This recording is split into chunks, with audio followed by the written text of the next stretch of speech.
সিলেট কোম্পানীগঞ্জ উপজেলার ঈসাকলস ইউনিয়নের আলোচিত শাহিন আহমেদ হত্যার প্রধান আসামি মরম আলীকে গ্রেফতার করেছে কোম্পানীগঞ্জ পুলিশ।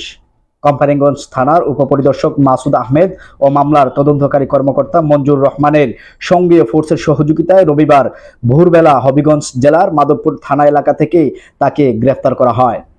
গ্রেফতারকৃত মরম আলী কোম্পানীগঞ্জ উপজেলার ঈসাকলস ইউনিয়নের নিজগাঁও পূর্বপাড়া গ্রামের মৃত জমির আলীর পুত্র।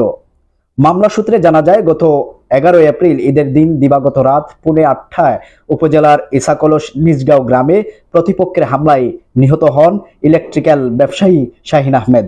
তিনি ওই গ্রামের আলমাস আলীর পুত্র। এই ঘটনায় গত 15 এপ্রিল নিহতের ভাই শামীম আহমদ বাদী হয়ে কোম্পানীগঞ্জ থানায় হত্যা মামলা দায়ের করেন। মামলায় নিজগাঁওয়ের মরম আলী, আনোয়ার হোসেন, শাহেদ আহমদ, জামাল মিয়া সহ 10 জনকে আসামি করা হয়। কোম্পানীগঞ্জ থানার ওসি গুলাম দস্তগীর আহমেদ এই তথ্য নিশ্চিত করেন। আমরা তাকে গ্রেপ্তার করছি হবিগঞ্জ থেকে। আচ্ছা বিভিন্ন পলাতক ছিল। আচ্ছা এবং তার সহযোগী যে অন্যান্য আসামি তারা পলাতক ছিল। গণ গণ স্থান বদল করতেছে। আমরা তাকে নজরদারিতে রাখছিলাম।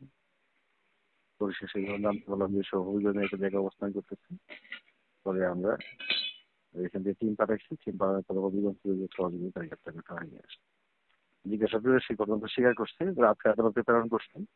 আদালতে সে স্বীকারোক্তি কোনো জবানবন্দি প্রদান করছে।